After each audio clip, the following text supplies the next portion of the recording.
Hey folks, it's Rob Flux here with a very special Sunday session for you that we only do every quarter or so, and that is that we're going to be giving you a market update that we call Over the Horizon. And it's called Over the Horizon because that's exactly what we're trying to do. Is we're trying to look over the horizon and see what is actually coming in the market in the next 6 to 12 months or so.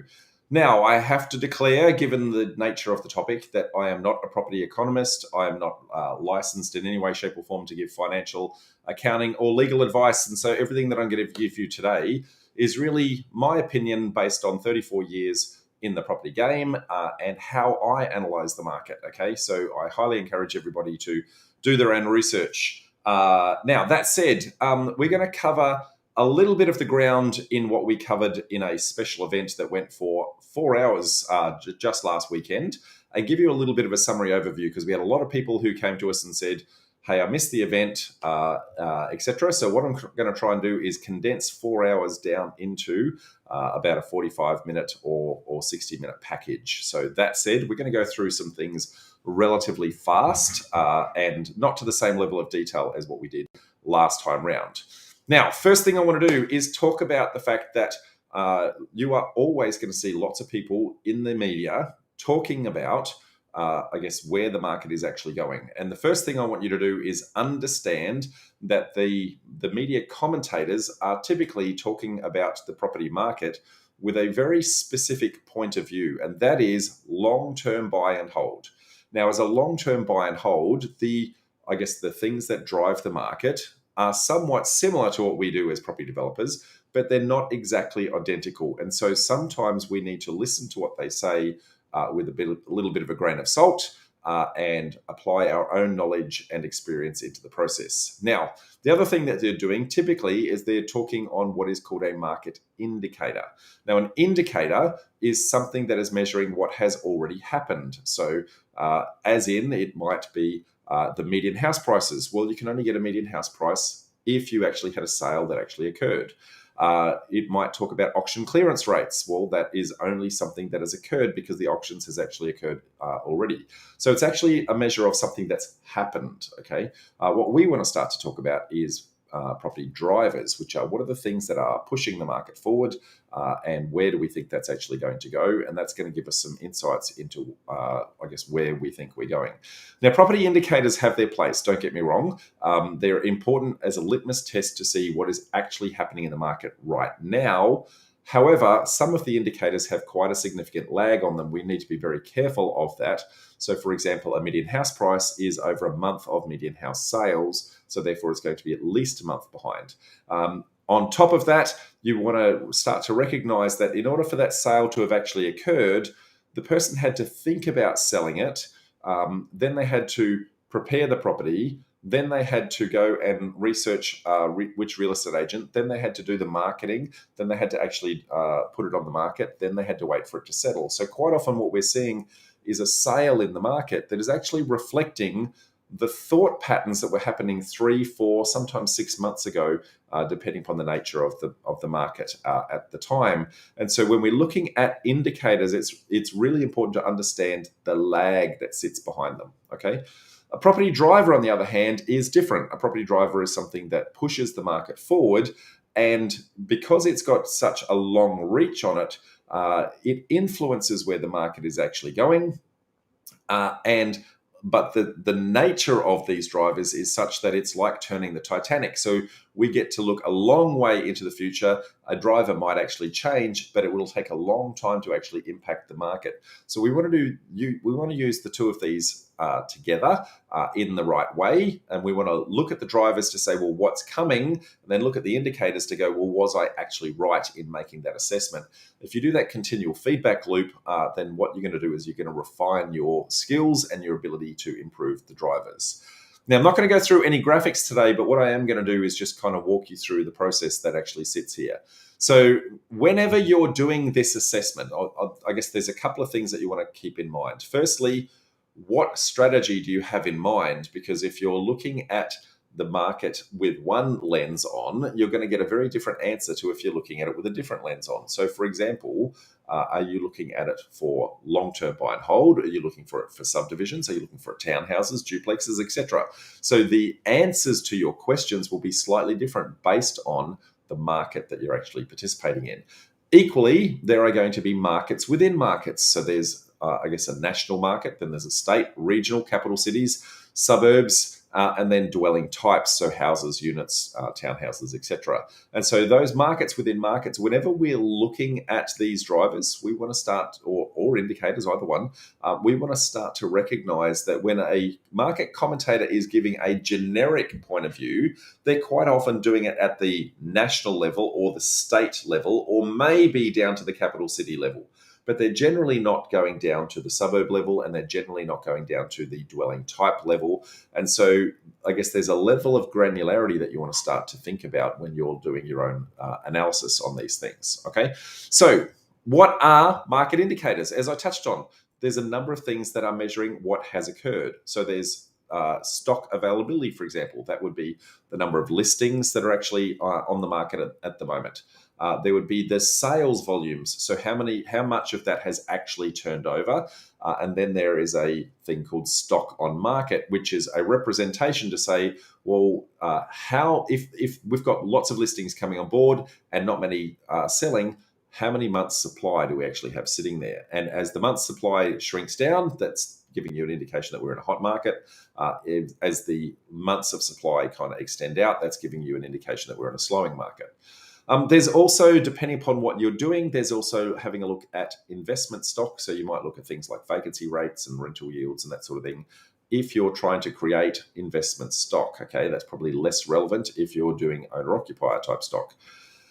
Then there's things like the stock turnover measures. So there's days on market, auction clearance rates, vendor discount rates, etc. And then there's also just understanding the market sentiment. So consumer confidence and business confidence, which is an indication of, whilst these aren't an actual, I guess, a direct indicator of what's happening in the market, they're an indirect. So it's what they call correlation. So what we can see is, well, if the business is not confident, business market is not confident, then probably they're not going to be employing people. If people are not employing people, that's going to have an impact on consumer confidence. Consumer confidence means that they're not necessarily going to be selling anything. So, it has these knock-on and cascading events. So you want to start to understand all of that. Now, that said, there's a lot of indicators that sit out there. What we want to try and do is go, how do we do a very, very quick litmus test of what is actually happening in the market?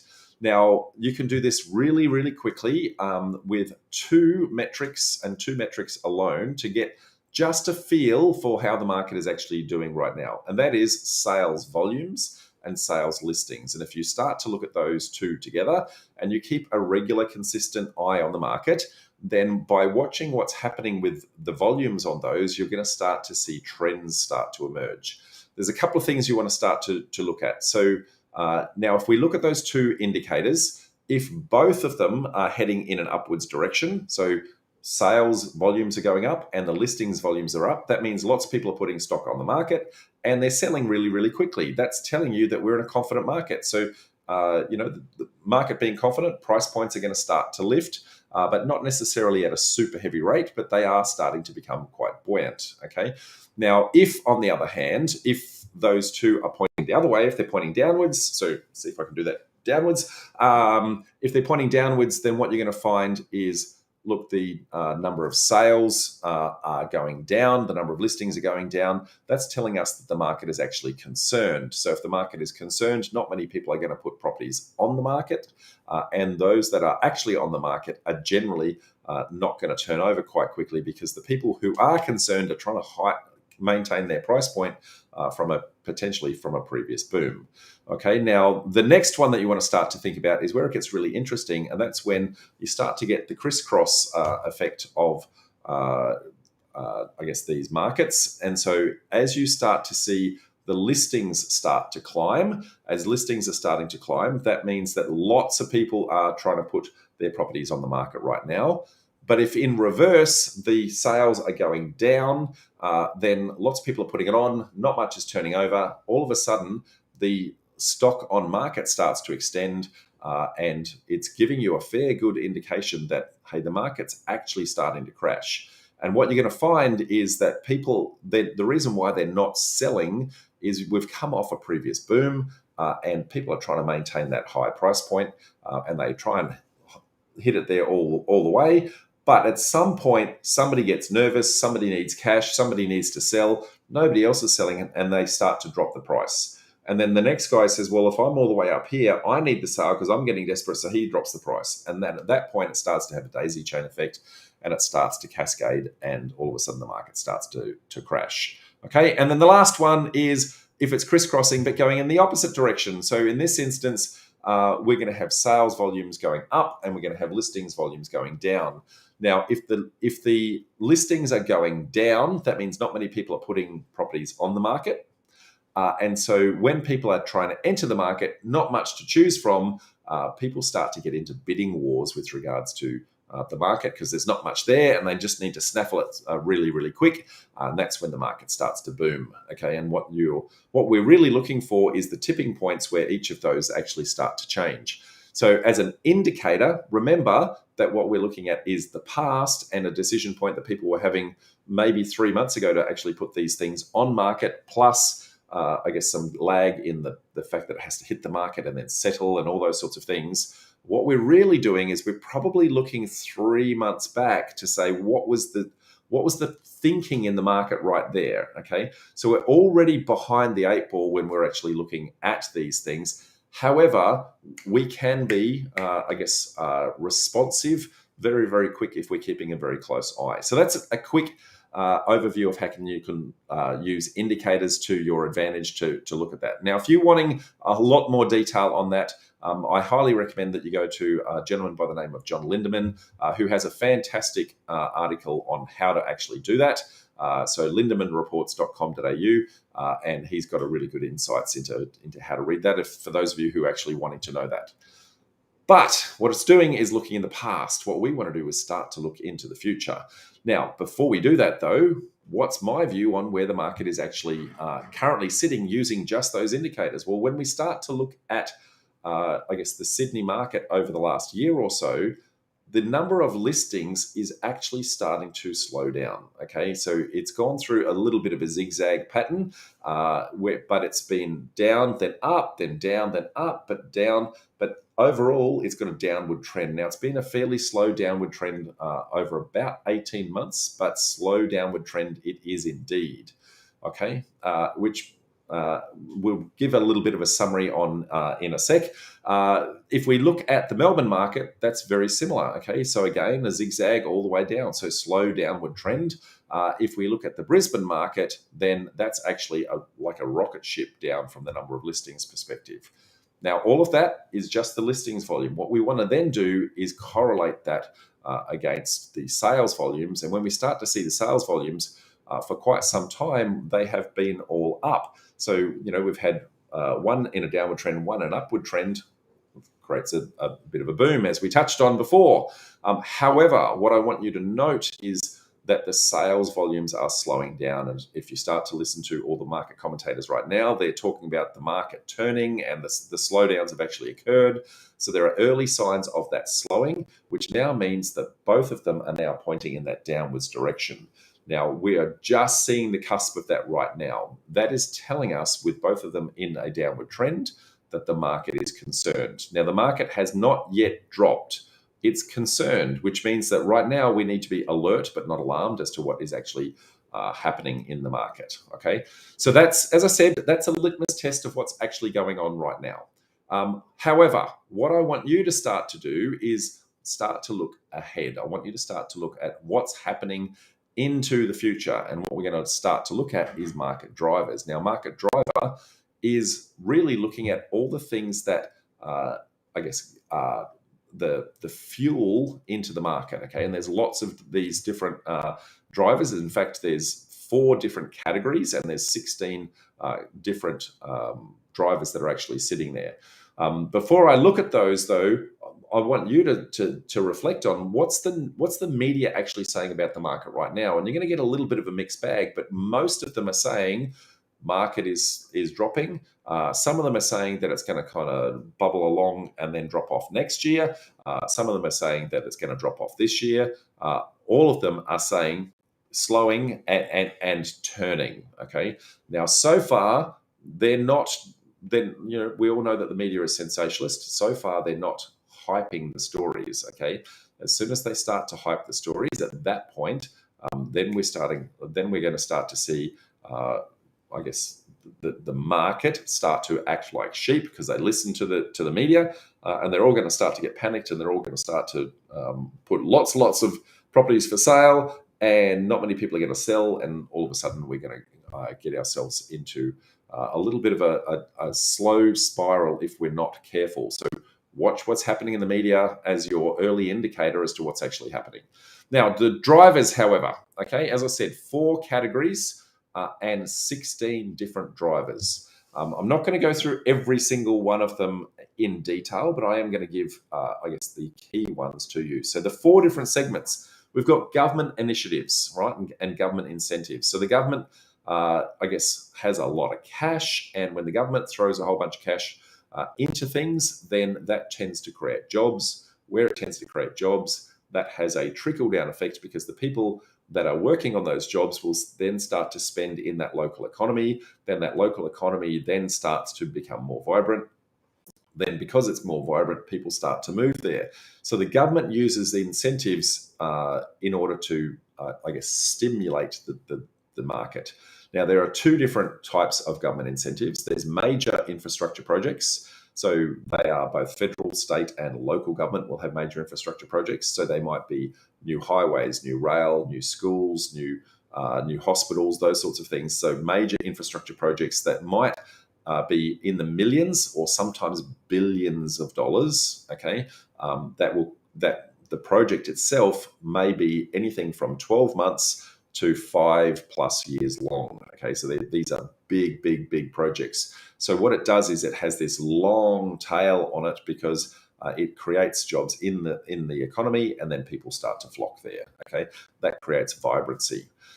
Then there are short-term things that the government does, which is cash incentives and bonuses, and that will be where the government wants to kickstart things happening really fast. Now, what you'll see when we went through COVID is we had a bucket load of those cash incentives and bonuses that were out there. We had Job Seeker, we had Job Keeper, and we had more specifically the home builder bonus. Okay, and what that home builder bonus did is it put a short-term bit of rocket fuel into the building and construction industry, and that took off like wildfire. And so it created a massive amount of jobs. As a matter of fact, they probably overcooked it.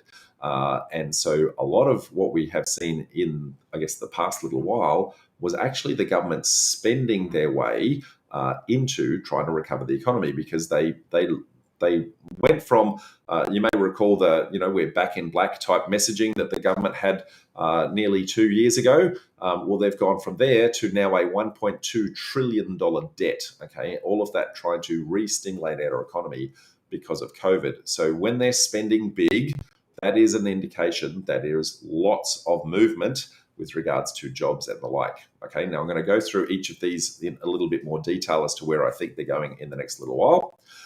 The next of our 4 segments is population growth. Okay, so population growth, we've got births, deaths, and marriages. We've got intrastate migration, so that is moving from the cities out to the regional areas, or the regional areas into the cities. Then there's interstate, so that might be moving from Sydney to Melbourne, or from Melbourne to Queensland, or something along those lines. Then we've got international migration. So all of that is going to, I guess, have an impact on, I guess, the amount of people that require somewhere to live in that geographic region. So you want to start to be looking at, well, what's happening in my little geography as to what's, are people moving away? Are people moving towards me, etc.? That's going to give you an indication of, well, how many people are actually going to start to buy our stock. Now, really important, that particular one, because it doesn't matter how perfectly you run a project. If you've got no one to sell it to, then you never ever reach a payday. So make sure that you understand your population growth, what's actually happening. So not just what's happening right this very moment, but how many dwellings does that actually equal in that particular community. Okay. Then the next thing you want to do is, well, if I know how many dwellings are needed, what I then need to measure is the supply and demand to see, well, how many are actually getting created. Okay, so our next category is supply and demand, and what we want to look at here is building approvals. So building approvals are, I guess, either state government or local government approving a development approval to say yes, something can be created. Now, it's important that this is the potential for demand, the potential for supply, I should say, because an approval doesn't always necessarily get constructed. Excuse me. Doesn't always get constructed. As a matter of fact, I would argue that nearly 60% of all development approvals don't get constructed. So we want to have a fairly good understanding of what is potential supply, then what is actual supply. Now, actual supply comes down to building approvals. So if there is a building approval, that means that someone has actually commenced construction within that geographic area, and so you can start to see how much of that potential supply is actually starting to be taken up. Okay. Then we've got the construction industry health itself. So how vibrant is the industry and how much is it actually pushing forward? And then lastly, we've got finance approvals, and the finance approvals would be both owner-occupier, how many finance approvals in the owner-occupier space, and how many are in the investor space. That's going to give you an indication as to the kind of stock that you need to create. Okay, so if there's more owner-occupier stock, then you want to be creating more owner-occupier stock yourself. If there's more investor approvals, then you want to get more investor stock out of the market.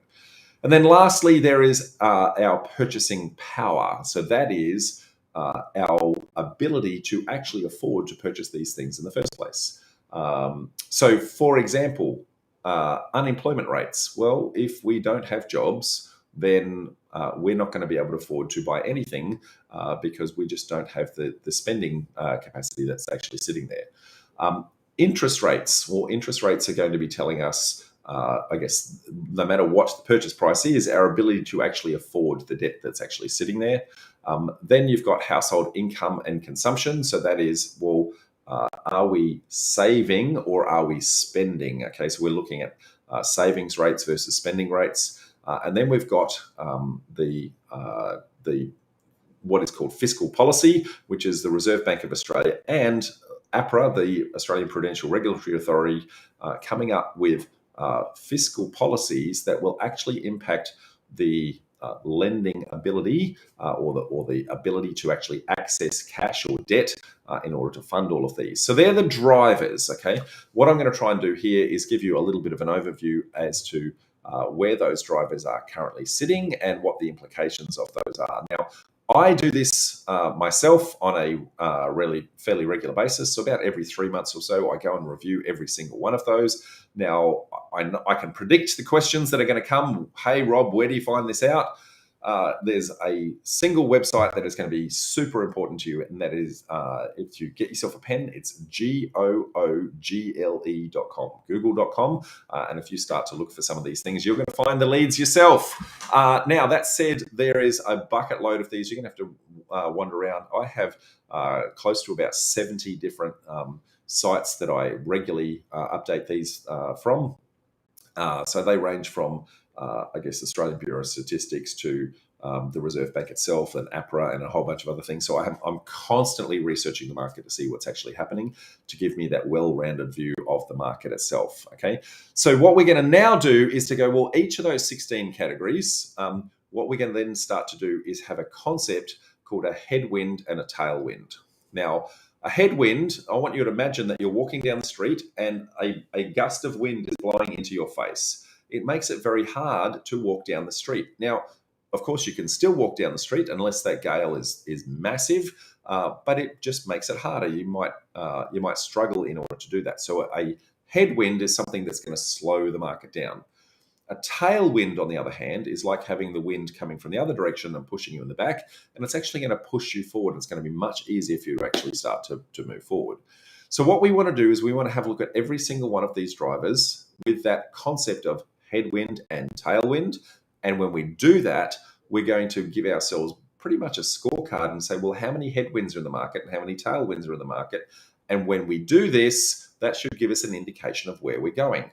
Now, I'm going to loop back round to what I said before, that there are markets within markets. And so what you need to do is to actually go, I need to do this for my specific development strategy and in my specific geography. So because the answer for one might be completely different to the answer for another when it comes to things like development approvals, for example, or if it comes to population migration. So if people are moving away from one area and going towards another, well, if I'm in the area that they're moving away from, it's a headwind. If I'm in the area where they're moving towards, that's a tailwind, right? So you've always got to be looking at these things with perspective, okay? And based on that perspective, it's impossible for any one market commentator to comment on what's happening in the entire market on every single thing all at the same time, because it's just going to confuse the hell out of people. However, we can get some really good insights because a lot of these drivers are consistent, and it's only one or two that are actually going to vary. And so if we understand those one or two, then that's going to give us a much better, well-rounded view of the market in itself. Now, I'm not going to go through every single one of the 16 drivers because we just won't have time. However, I'm going to go through a couple of these just to give you some insights into what's actually happening. So if we look at government incentives, for example, then the major infrastructure projects that are actually sitting out there. Remember I said the government is now currently in $1.2 trillion worth of debt. Well, they have been trying to spend their way out of COVID. They have announced so many major projects, it's not funny, like a ridiculous number of projects. I'm just going to see if I can see some of the stats that I've got here with regards to, I guess, the numbers on these. So in New South Wales, we've got in the vicinity of probably 120 odd $billion, billion with a B, of infrastructure projects. In Victoria, we've probably got somewhere around the 95 billion. In Queensland, we've probably got somewhere in the 30 odd billion. So when you start to look at that and say, well, that's a lot of stuff that's actually getting done, and that creates a lot of jobs in those particular areas. Again, the jobs and the size of these projects are what is actually important. And many of these projects take many, many, many years to actually roll out. So you want to start to be having a look at, well, it might have been announced, but has it actually started? So if it's been announced, then you might see some confidence in the market lift, but you might not actually see that necessarily reflected in sales prices, for example. If, however, the project is 2 years in and money has been rolling into that community for quite some time, you're going to start to get a very different point of view, because the jobs that are there have then meant that, I guess, those workers have now gone to the local coffee shops and newsagents and restaurants and Coles and Woolies and all those sorts of things, and been spending in that local community. Now, as they spend in each business, that business now has cash, so that business can now spend in other people's businesses, and it's called trickle-down economics.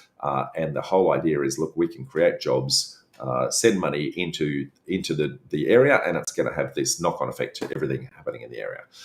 So when you start to look at some of those projects, I guess the most significant ones that are actually happening are in really one major category, okay, and that is transport. So massive road networks being built, massive rail networks being built all across the place.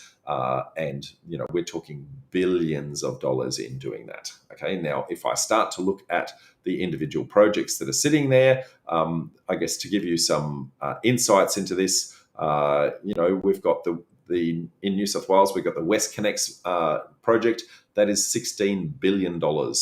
Again, we've got the Sydney Metro for $12 billion. We've got the Melbourne Metro Tunnel, that's $11 billion. Melbourne to Brisbane Inland Rail, $9.3 billion. Bruce Highway upgrade in Queensland, $8.5 billion. So we're talking big tickets here. Westgate Tunnel, Cross River Rail, Western Sydney Airport, Melbourne Airport Link. The list just goes on and on and on, okay? Transport, guys. Now, why is transport really important? Why are they massive, job creators, and what do they actually do? Why is that where the government starts to head? because what it does, not only does it create jobs in the area, but it actually then activates the area. And so you've got transport corridors and growth nodes. So what it does is it activates a growth node. So the shopping districts in the area, the schools and the shops and all that sort of stuff then start to lift, which then gets people to move into the area, which then creates the density, which then so that has these massive knock-on effects. So you want to be looking at where the infrastructure is going, and specifically roads and rail.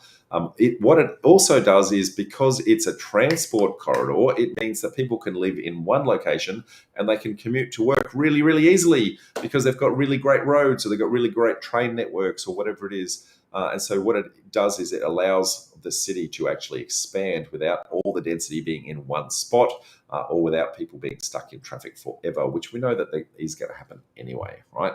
The next thing we're going to look at would be government business grants. Now, as I touched on before, I forgot to summarize that. So what that is telling me from an infrastructure spending perspective, depending upon where you're located, and again, I guess we need to have that local context.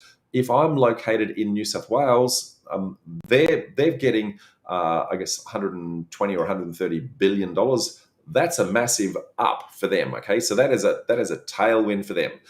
For Victoria, okay, we're somewhere in the 90-95 billion dollar mark. That is again another tailwind. So that's going to push those two markets forward.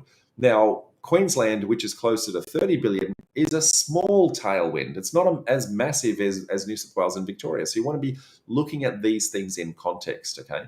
Now, obviously, I guess we are a nation, and so there's 6 states and a couple of territories and that sort of thing. So I can't cover everything in this particular presentation, but you get the idea. I want you to start looking at your local area as to what's actually happening when you're doing that. The next thing we want to look at is government incentives and grants. Okay, so this is what the government's doing in short term to try and spend to get people kicking straight away. So when we look at that, they had massive amounts of rollouts with JobKeeper, JobSeeker, and a couple of others that whose name eludes me. And most importantly, they had the Home Builder Grant. Now, what is most significant against all of that is all of that cash is now spent.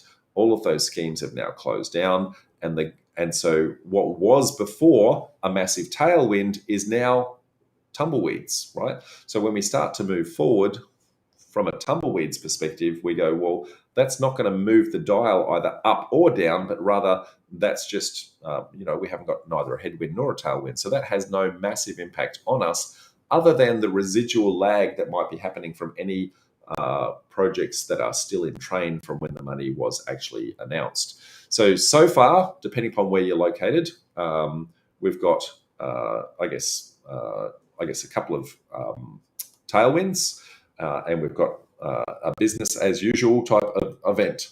Now, the next one we want to start to look at is our population growth. Okay, now population growth is really, really interesting because there are a couple of elements that sit in here that are probably underrated and underestimated massively.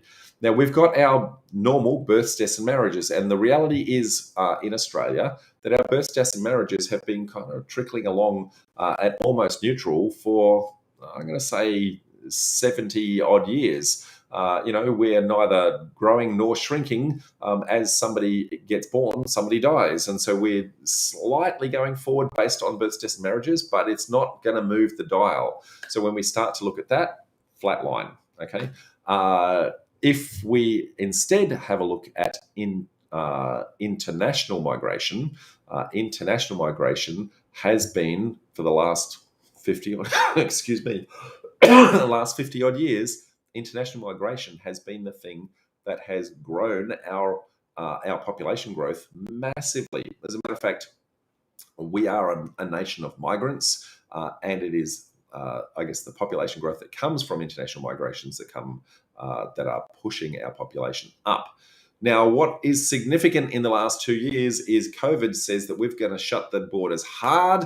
Because we're shutting the borders hard, nobody's coming in. And as a result, our population growth has plummeted. Like, it's seriously dropped through the floor, which now means that we've had a headwind for quite some time with regards to our population growth. However, the government has just announced the reopening of the borders. Now, the reopening of the borders is actually going to happen this month, and it's not that far away, to be brutally honest. I think it's on the from memory, I think it's the 21st of February. They're actually going to open the international borders. Now, when they do that, that doesn't instantly mean a rush of people coming into Australia instantly. No, instead, because it's a driver, people need to start to think, hey, Australia is now a destination of choice. Then they have to go through the process of applying for visas. They have to think about, well, I've got to work out how I plan the move for my family. Do I have a job to go to? All those sorts of things. So what this is telling us is to say, look, right this very second, it's like the tailwind is starting to just blow ever so gently, okay? But that's going to take a while to actually get momentum. And as it gets momentum, it might be 6 months, it might be 12 months' time, we're going to start to get back to the population growth rates that we had. So right this very second, I'm going to say relatively flat. And in 12 months' time, that's going to be a tailwind that's kind of sitting behind us and pushing us forward. The other population things that we want to start to look at is interstate migration and intrastate migration. So from an intrastate migration point of view, what is super interesting, given COVID has now meant that a lot of us now work from home, it's meant that we can work anywhere. And so with the capital cities being locked down, at a very significant level, it's meant that people are just kind of sick of that. And so what they've decided is that if I can work from anywhere, why don't I start to work from anywhere and go somewhere where I'm not going to be constrained? So what we've seen is a big trend, particularly in Queensland, in New South Wales, and in Victoria, where the capital city has a net loss out to the regional areas. So when we start to look at this whole concept of headwinds and tailwinds, and we look at our local area, if we are trying to do a deal in a capital city, then that is clearly a headwind. If we're trying to do a deal in a regional area, that's a tailwind. So we want to start to have some context when we're starting to look at these things. The next thing would be that we've now got interstate migration. And again, New South Wales and Victoria were pretty hard with their lockdowns, and it got to the point where people were really getting upset at the process. And places like Queensland and WA that had hard border lockdowns that said you have to go into 14 days quarantine and all that sort of thing in order to get there, but their COVID cases were super, super low. People started to go, do you know what? For the sake of 2 weeks of lockdown, moving interstate versus months of lockdown where I am, I'm going to go through the pain of actually moving, because then I get some freedoms on the other side. So we're starting to see massive amounts of migration away from Sydney and away from Melbourne towards Queensland, specifically, Brisbane and the Southeast Queensland corridor, and also over towards WA and specifically to Perth. So again, as you start to look at this from its local context, what we're starting to see is a headwind in New South Wales, in Sydney and in Melbourne, and we're starting to see tailwinds in New South Wales regional and in Victoria regional. We're also starting to see a headwind in Sydney and Melbourne for interstate migration, but if you're in Queensland, you're going to see a tailwind, and if you're in WA, you're also going to start to see a tailwind. So depending upon where you're looking at this, what your context is, you're going to start to have this, more formed opinion as to what's actually happening. The next thing we want to start to look at is the next category is the fact that we've now got supply and demand. So supply and demand, as I touched on, has a number of elements that are actually sitting there. So we've got development approvals, and development approvals is, council or state government actually giving the potential for supply. So this is a development approval is approved, but maybe not funded because it's not commercially viable, or maybe not funded because I guess there's no population to move there to take it up, or a whole bunch of reasons like that. So potential supply then starts to tell us whether or not there is a glut of potential stock that's actually coming, or is there a lag in stock that's coming, which is going to create an opportunity for us? Okay. Now, what is super interesting is when we start to look back over time, our economy has actually been struggling for many, many years, which is why we've been rock bottom interest rates for some time. And all the way back to about 2016, what we've started to see is the number of development approvals actually start to go down because developers have become a little bit nervous that we just don't have the capacity is actually starting to sit there. We then went through a situation where COVID kind of locked us in, and I guess the prices of properties were going down, down, down, down, down. Now the smart developers got in and bought as the market was starting to get, start to get towards the bottom. And the more nervous developers weren't sure where it was going, and so they kind of stayed away. But from a development approvals perspective, we started to see, a number of approvals that started to occur in order to take up a little bit of slack that was happening. But we've got 3 or 4 years worth of slack that was kind of under supply that's been slowly dissipating down.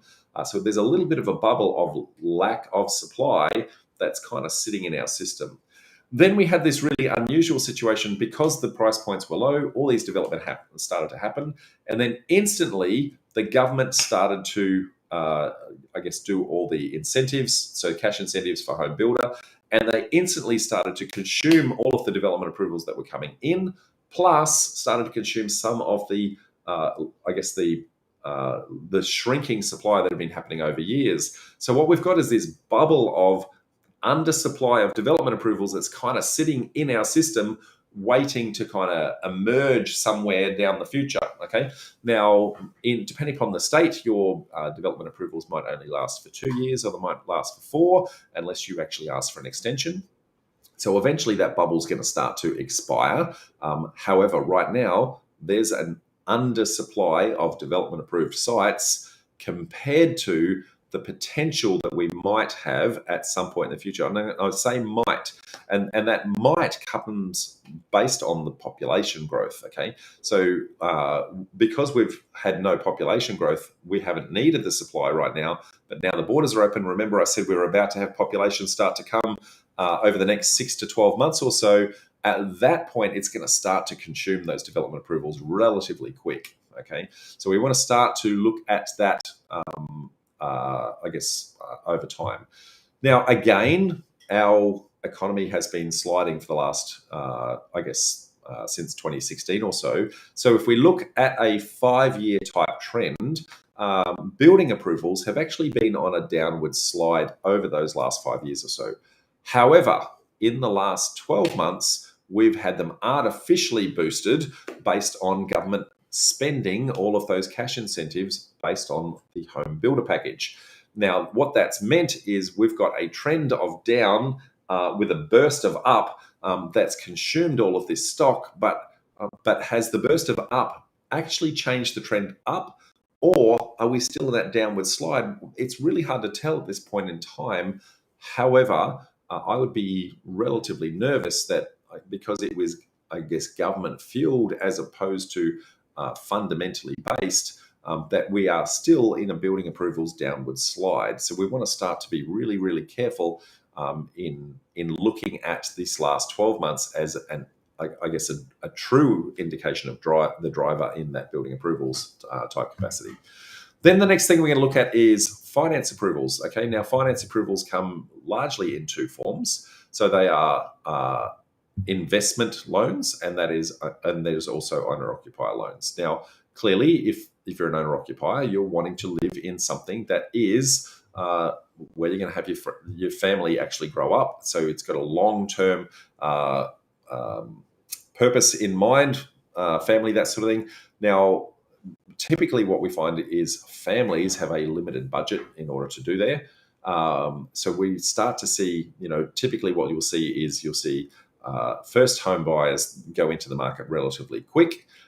And then there'll be a lag behind that, and then investors will start to come in when there becomes a little bit of a feeding frenzy, and investors will want to start to cash in, and that's when prices kind of skyrocket.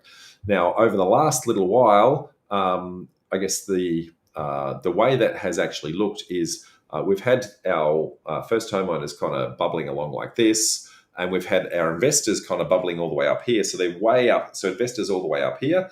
And then what we've had in, I guess, the last couple of years is the slow merging of those. Investors have been a little bit nervous based on the economy, and first home buyers and that sort of thing have become a little bit more energized by the fact that we've got low interest rates and things like that. So what we actually saw for the very first time in ages back in, I'm going to say June of 2020, is that first homeowners actually overtook the investors, which doesn't happen very often, okay?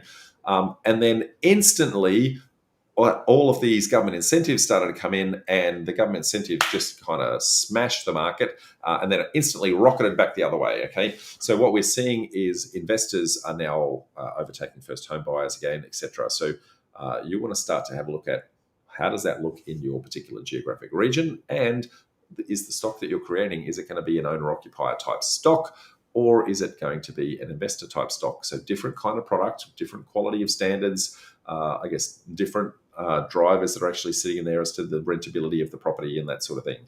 So again, when we start to look at all of those, if we have a look at right now, development approvals are kind of flatlining along, but they're about to shoot up. And the reason why they're about to shoot up is because as international population growth starts to come back, we're going to need that stock.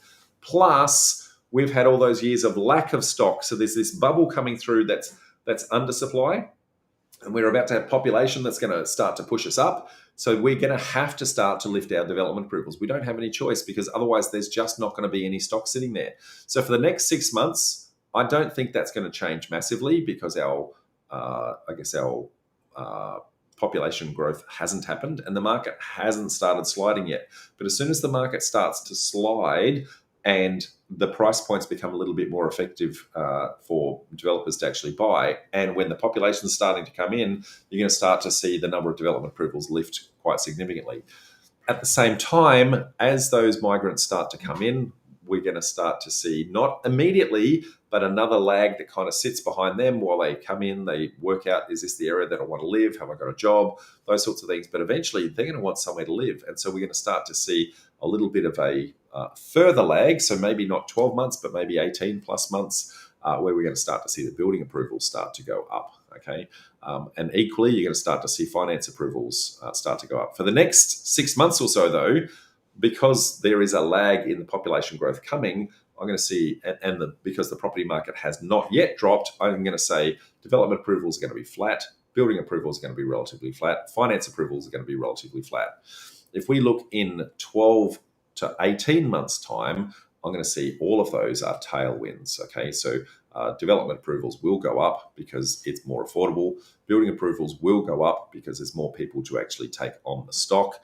Finance approvals will go up because they need funding in order to do the building. So all of those things are then, we're starting to see in the short to medium term, depending upon your geography, we're starting to see a lot of nothing. If you're in Sydney and Melbourne, you're starting to see some headwinds that are pushing it down. If you're in WA and in Queensland, you're starting to see some tailwinds starting to push you up. So when people are talking about the market slowing down, we're starting to get a feel for why they're actually thinking this, okay? And then the last thing we want to look at is then our purchasing power. So this is the ability for people to actually afford to purchase a property in the first place. Now, in order to do this, we want to start to understand a couple of things about how the government can actually influence and control our ability to spend money, all right? And what they can do to influence, I guess, the economy as a whole. Now, there's some levers that both the Reserve Bank of Australia and APRA, the Australian Prudential Regulatory Authority, can pull that will either speed up or slow down our market. Now, for the RBA, their levers are pretty, pretty crude, okay? They've only really got two levers. One is interest rates, and they've had interest rates at a rock bottom level for a very, very long time. And so they've been trying to stimulate the economy by saying, look, it's really cheap to borrow cash. You should actually borrow cash. And so that's been trying to kickstart our economy, but we haven't really been kicking hard on that for some time. And the other thing they can do is print money, right? Now, up until about 2 years ago, they were trying to do everything they could to bring their budget in. Now, they're just printing out the wazoo. We're up to $1.2 trillion worth of debt. So they're pretty brutal levers that the Reserve Bank of Australia have got, and both of them are pulled down hard. They're saying, we want this economy to kick. Now, right now, it's like a defibrillator sitting on your heart, and you go, bang, right? You don't instantly jump back to life. It takes time to actually come. So the interest rates, having sat there for quite some time, that has allowed people to actually take on a little bit more debt. But it's really the printing of the money, all of those infrastructure projects, that is really the key initiator there. The problem with how crude those two levers are is that you might find one segment of the economy will start to shoot off. So, for example, it might have the mining industry might take off, or the farming industry might take off, but there might be other industries that don't. And so those two crude levers aren't enough to actually control the economy. So, to complement the RBA, we then have APRA, the Australian Prudential Regulatory Authority, that can then have what is called a macro-prudential policy. And then this is where they look at the individual industry itself, and based on how that industry is going, they then mandate changes to lending policy for that industry. So what they can do is they can have the economy going hard, but if one particular part of the economy is overshooting the mark, then they can just pull back on the lever on that one part, that one industry, and that one industry only. So the RBA has said, hey, all full steam ahead for everybody. And APRA then go, well, I'm going to slow down the property market, or I'm going to speed up the mining industry, or I'm going to slow down the farming industry, those sorts of things. So that's kind of how that process actually works. Now, that said, they use a range of things that help us to actually assess that. And they have monthly projections called a forward guidance. Okay, so that forward guidance tells us what are they thinking right here, right now, and what are they projecting into the future as to how and where they think things are going to be. Now, they generally are trying to predict, 18 months to 5 years ahead where humanly possible, to give us some input into actually what's starting to come down the line. Now, what the Reserve Bank of Australia has said is that our interest rates right now, whilst they're at a rock bottom level, they haven't had the impact that we would like right this very second to kickstart our wage growth in particular, nor is it to get our inflation rate target within the range of what the RBA are trying to get to, which is 2 to 3% inflation range. Now, that 2 to 3% inflation range means our economy is moving forward, but as the economy moves forward, it becomes a little bit more expensive to do things like petrol and shopping and fuel and houses and that sort of thing. So they need wage growth to match that, so that our standard of living doesn't actually change. Right now, what we've got is our inflation rates have been too low, so they're trying to jack that up quite hard. And on top of that, I guess our wage growth has not been good enough. So they're forward projected to say, look, there's at least 18 months worth of we're going to keep our interest rates where we are. And then after that, we're going to be a little bit more patient to make sure that the inflation target is stable and that our wage growth has actually caught up to make sure that that's actually occurred. So right now, what that's telling us is we've still got some tailwinds behind us from the RBA. RBA is saying, hey, everybody, push forward. All right. Now, remember, that's as an economy. They're wanting all of Australia to push forward.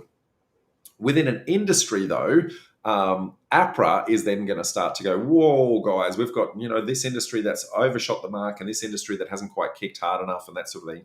So these macro-prudential policies that APRA are going to do is going to start to look at each industry. Now, what APRA tends to do is they tend to be a little bit counter-cyclical. So if the market is shooting up, then what they'll do is they'll try to slow it down really, really quick, okay? Because they know that it's actually going to take time for that to actually have momentum. Equally, if the market's going down, then they'll try to release the lever because they know it takes time for people to come back. So APRA are pretty on the ball with regards to how quickly they move because they know it's going to take time to get that momentum. That said, okay, they changed their lever, I think it was October or November last year. And what they said is, hey, in the, I guess, property industry, we're changing the what you have to do to get your loans. You need to change your serviceability rates from 2.5 times earnings to 3 times, 2.5% above the cash rate to 3% above the cash rate. So you need to prove that you can afford a little bit more, I guess, debt if the interest rate changes. So that's had a little bit of a time to work through the system right now, and is starting to impact the market and starting to slow it down, but maybe not that hard just yet. APRA have not given any indications that they have a desire to, I guess, pull harder on that lever yet. But that's something that you want to start to think about. So if I start to look at the market from that perspective, then I'm going to say, RBA is a tailwind, and APRA right now is a flat line. Okay, but we want to watch this space for APRA. Where are they going? What are they doing? Why are they doing it? And if we can see that happen, we're going to basically see 6 months into the future as to that part of the economy then starting to slow down. Then I guess lastly, we've then got I guess our wage growth and things like that, household income and consumption. So when we start to look at household income and consumption, this is a good indication of how nervous our market actually is. So if people, we went through a big stage in COVID where there was lots of high unemployment. We've got our unemployment rates down. So when we look at unemployment rates are at record low at the moment, but the type of unemployment has changed. It's not permanent anymore. It's a lot more casual staff. So people are very, very nervous. So when we look at that, the unemployment rate tends to indicate a tailwind, right? But the type and nature of that unemployment tends to indicate it's probably more of a headwind. Now, that's reflected when we look at our household income and consumption, where we're seeing that more people are saving cash. They're nervous. They're not sure what to do. So right now they're saving cash. They're not going out and spending, which means that is a driver for us to say, well, if they're not spending cash, then they're not going to want to spend that on houses. They're not going to want to spend that on brand new cars and a whole bunch of other things, right? So that's giving us that lead indicator, also a lead driver to say, look, if they're getting nervous, then we're going to start to see less people wanting to buy property. Now, coincidentally, I was just talking to you before when we're talking about the indicators to say we're seeing less people buying property, right? These things are actually not just correlated, but what we're talking about is causation. So correlation is where you have a pattern and they may or may not be related. Causation says, well, this actually impacted that. So we've got the unemployment rate. I guess when that unemployment went high, that made people very, very nervous. They started to save their money. Even though unemployment came down, the nature of that changed to casual. So again, causation means they keep saving money. And I guess so right now, people are now, because they're saving money, they're just not spending it on houses. So we can actually see the direct lineage between things if we try really hard in actually trying to do that. Now, as I touched on, Reserve Bank is trying to, keep the tailwind on us, and APRA is trying to keep the, right now it's a flat line, and I guess a potential later on it might be a headwind, but right this very second, all systems are go. So overall, when we start to look at our economy, in the next 6 months or so, we've got depending upon where you're physically located, if you're based in New South Wales, it's flat. Interstate migration is a headwind. Intrastate is a headwind. so we're starting to see a couple of headwinds in New South Wales. If you're in Victoria, we're starting to see something very, very similar. If you're then looking at the same next 6 months in Queensland or WA, it's the opposite. So flat, flat, flat, flat. And then we've got a couple of tailwinds that are sitting behind us. So depending upon your geography, my hypothesis, and has to be a hypothesis that we will test by looking at what's actually happening with their indicators.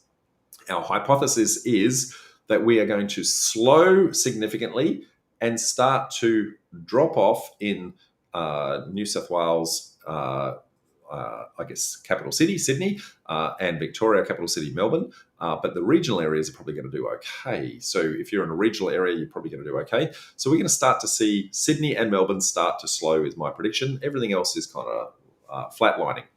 We look 12 months into the future, then what we're going to start to see is interest rate migration start to come back, international migration start to come back, development approvals start to come up, building approvals start to come up. We start to see a lot more tailwinds and only one headwind, which would be the interest rates potentially slowing down because we've met the wage growth rates and we've also met our inflation rates.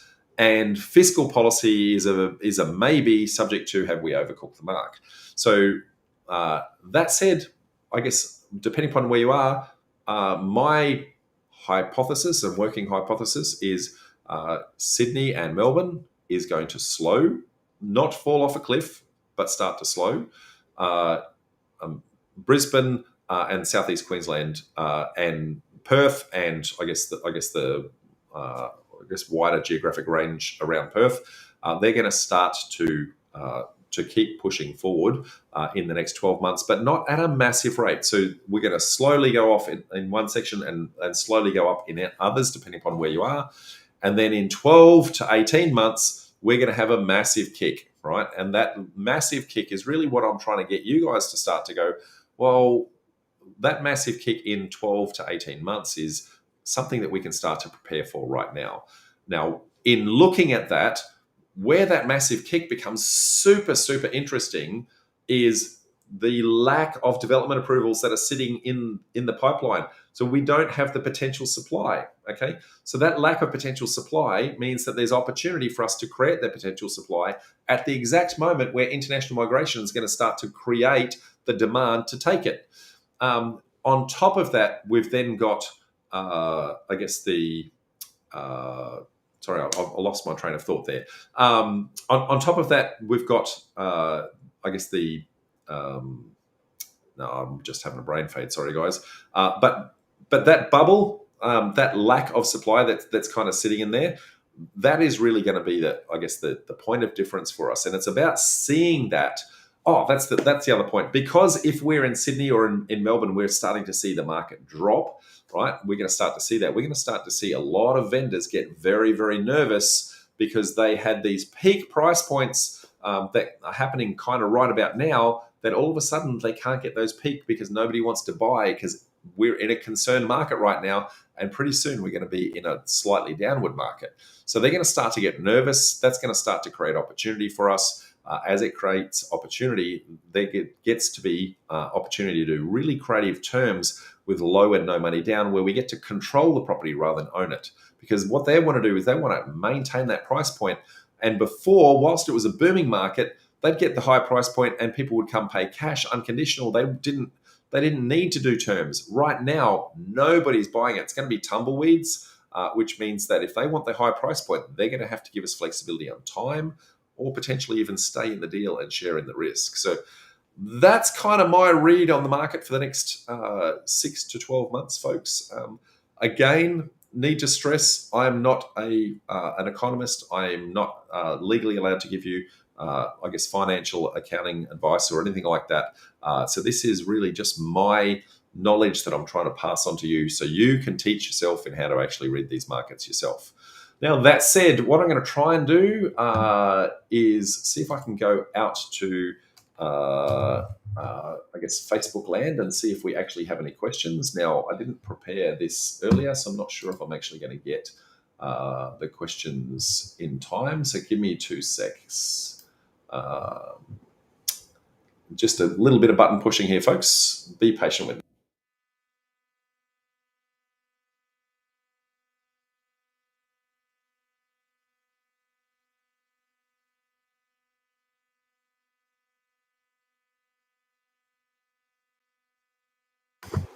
Okay, so I can see some more comments rather than actually questions. So Alex saying she can see I actually survived yesterday. So for those of you who don't know, I played an invitational rugby game with the Queensland Reds versus a Tongan team. And so, yes, I have survived. I am not dead.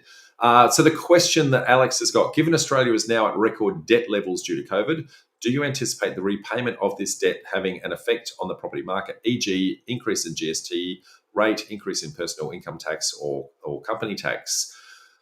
Really, really interesting question, Alex. I'm going to say it depends on which government gets in, and because right this very second we're coming into an election, so at the tail end of that we're going to have some very different philosophies based on those governments that are actually coming in. If a Liberal government gets in, the Liberal government is going to try and maintain very low tax rates because they know that that stimulates business, and stimulating business then, stimulates jobs, and when they stimulate jobs, they get their taxes because people are employed. Okay, you can only charge tax if people are employed. So if you increase a tax to a point where business just doesn't make sense, people are going to not employ people, and then will be no one to pay the tax. So that's the philosophy of the Liberal government. The Labor government has a very different philosophy. They want, higher tax rates that actually sit there, and that to be distributed down lower. But you can't distribute if people are not employed. Now, that's not a political opinion. That's just kind of how the two markets kind of feed each other. Now, that said, see if I can. Some of these comments are not coming through in order. See if I can try and find them in order. So Rizwan says, "Hi Rob, do you think Adelaide is in the same boat as WA and Queensland are in right now?" So Rizwan, I haven't done the homework on Adelaide, so I can't really comment on that. My encouragement to you is to use this framework that I've just given you to do those exact assessments. That said, for the majority of those drivers, it's consistent. Okay, the things that are going to be unique to any real geography is looking at your development approvals, looking at your building approvals, looking at your population growth rates and that sort of thing. So they're the things that are going to change. If you go and do your homework on those in around Adelaide, that's probably the key for you, mate. I hope that helps. Chris says, what is your read on the regional Queensland market, especially those in southeast Queensland? Do you see these following a similar pattern to Brisbane? Absolutely, Chris. I'm going to say that southeast Queensland over the next 10 years or so as a whole is going to benefit massively. Firstly, there's a whole bunch of interstate migration coming here. Secondly, there's a whole bunch of international migration that's going to come here. And lastly, the Olympics is going to create a whole bunch of infrastructure projects that haven't been announced yet or haven't been funded yet. That's going to start to come in the not too distant future. So I think that for the next 5 to 10 years, southeast Queensland area is actually a great place to actually either invest or develop in. That said, if you're based somewhere else, it's really difficult to do developments by remote control. So I'm not recommending that that's where you want to head to. You can always do deals in your local area if you understand your local economy.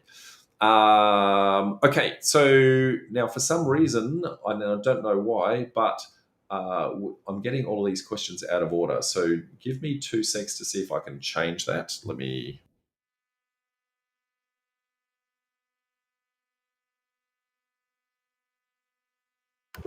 Okay, so Tony says, no, that was more a comment. Tony says, are you frozen or is that just my end? Mate, I don't know. So at my end, I'm seeing people asking questions. I'm assuming that they're seeing everything happening. So I'm assuming that's at your end. Dandelion says, if the stock on market is reduced, but sales and listings are increased, is it a good market to get into?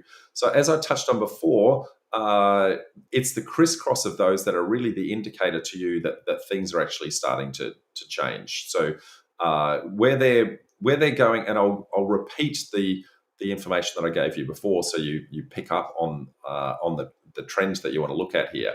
So if both of them are going down, the market is concerned. Okay, if both of them are going up, right, then the market is actually confident. If they're crisscrossed, it's depending upon which one is crisscrossing. So if sales are going down and listings are going up, that's when it's a crashing market. Okay. If the crisscross is the other way around, and if you've got sales that are going down and listings that are going, I got that back to front. If you've got sales that are going up and listings that are going down, that's a booming market. So you want to start to, memorize those. Go look at that story from John Lindeman, as I touched on, lindemanreports.com.au, and that'll give you some really good insights in how to read that into your own market.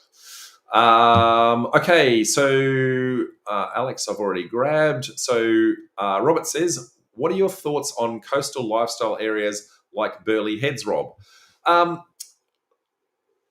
Without giving, an answer to exactly Burleigh Heads, what I'd like to say is a very wider, broader statement, and that is that it doesn't matter how great your development assessment is. It doesn't matter how great your feasibility is. It doesn't matter how great you run your project. If you don't have the population to take your stock off your hands, if they don't buy it, you never get paid. So what you want to look at, and this is the answer for everybody, what you want to have a look at is what is the population growth rate in that little geography. Okay, so if we're only, and I'm just going to make this up, if we're only getting 1,000 people in any 1 year, well, on average, we have 2.6 people live per household. So that means that we're probably somewhere in the vicinity of 450 to 480 homes that we need.